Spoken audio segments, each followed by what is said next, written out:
सुबह पापा का कॉल आ गया। बोले बेटा कब आओगी? मैंने अनमने मन से बोल दिया, पापा कुछ पक्का नहीं है, ऋषि टूर पर गए हैं, उनके आने के बाद ही देखती हूँ। पापा की आवाज़ रुआसी हो गई। बोले बेटा तुम्हारी माँ नहीं है तो क्या हुआ, तुम्हारा मायका तो है और मैं तो हूँ, ऋषि से बात करो और जल्दी आ जाओ। जी पापा के आगे कुछ बोल ही नहीं पाए।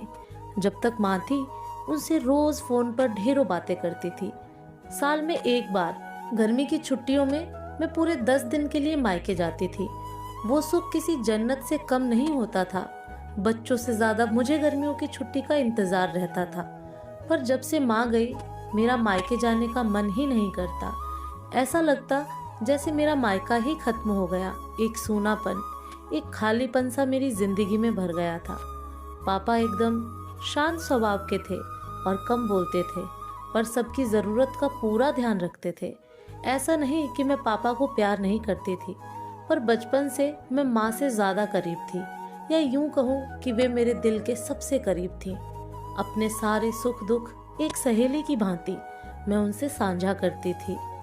आज सुबह सुबह पापा का कॉल आया तो उन्हें मना नहीं कर पाई।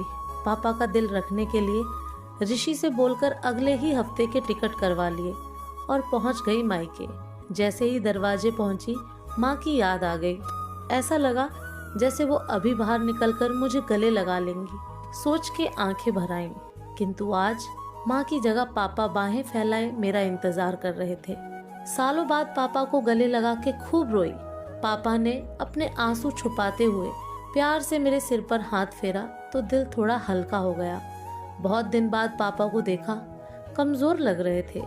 वैसे तो भाई भाभी और पापा सभी मेरा बहुत ध्यान रख रहे थे। बच्चे तो अपने खेल और मस्ती में व्यस्त हो गए थे, पर ना जाने क्यों मेरी नजरें हर पल जैसे माँ को ही ढूंढती थीं। आज भी पापा पहले की तरह रोज खाने के बाद मेरी पसंदीदा मटका कुल्फी लाना नहीं भूलते थे। भाई भी बच्चों को कभी पार्क, कभी चिड़ियाघर तो कभी बाजार घुमाने ले जाता था। भाभी भी रोज मुझसे पूछकर ही मेरी पसंद का खाना बनाती। सब कुछ पहले की तरह ही था, बस माँ नहीं थी। इस बार मायके में मेरा दिल नहीं लग रहा था। माँ की कमी मुझे बहुत खल रही थी। ऋषि को कॉल करके मैंने 2 दिन बाद का टिकट करवा लिया। सबने मुझे रोकने की बहुत कोशिश की, पर मैं नहीं मानी। देखते ही देखते मेरे जाने का समय आ गया। आज शाम की ट्रेन से मेरी घर वापसी थी। मैंने सामान पैक करके रख लिया था, बस पापा का इंतजार कर रही थी। पापा ना जाने सुबह से बिना बताए कहाँ चले गए थे। उनका मोबाइल भी नहीं लग रहा था। मन घबरा रहा था। बिना बताए आखिर गए कहाँ? इधर मेरी ट्रेन का समय भी होता जा रहा था। समझ नहीं आ रहा था कि क्या करूं।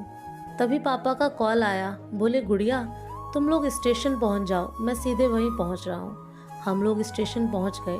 ट्रेन सही समय पर थी। पापा स्टेशन पर हमारा इंतजार कर रहे थे। उनके हाथ में एक बॉक्स था। उन्होंने मुझे देते हुए गले लगाया और बोले इसे ही लेने गया था, इसलिए देर हो गई, संभाल के रखो।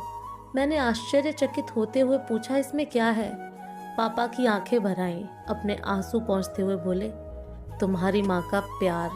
कुछ समझती तभी ट्रेन आ गई। हमें ट्रेन में बैठा के पापा और भाई ने विदा कर दिया। मेरी नजरों से ओझल होने तक पापा वहीं खड़े हाथ हिलाते रहे। मैं भी एकटक न जाने कब तक बाहर खिड़की से उन लोगों को निहारती रही। तभी बेटे ने आवाज दी और मेरे हाथों में एक चिट्ठी थमाते हुए कहा, मम्मी नाना जी ने यह आपके लिए दिया है। मैंने तुरंत चिट्ठी खोली। मेरी प्यारी गुड़िया रानी, सदा खुश रहो। जब तक तुम्हारी माँ थी तुम्हारी हर छोटी बड़ी बात का ख्याल वही रखती थी। मैं जानता हूँ कि मैं तुम्हारी माँ की जगह तो नहीं ले सकता, पर उनकी कमी की पूर्ति करने की कोशिश तो कर सकता हूँ।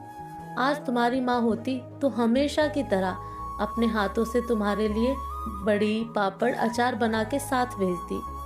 माँ के हाथ का तो नहीं, पर उसके स्वाद जैसा सब सामान एक दुकानदार से बनवाने की कोशिश की है। उम्मीद है तुम्हें पसंद आएगा।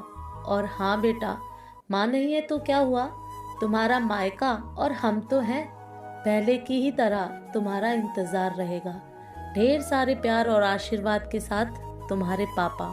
पत्र पढ़ते पढ़ते मेरी आंखों से अश्रुधारा बहने लगी। सहसा मेरे मुंह से निकला आई लव यू पापा। बात छोटी सी थी, पर उसमें अथाह प्यार समाहित था। ये सिर्फ मैं ही महसूस कर सकती थी। मायके से घर आए 1 महीना बीत गया था। अब पापा से रोज एक बार कॉल करके मम्मी की तरह घंटों बातें करती हूँ। उम्मीद है आपको ये कहानी पसंद आई होगी। कहानी आपको कैसी लगी कमेंट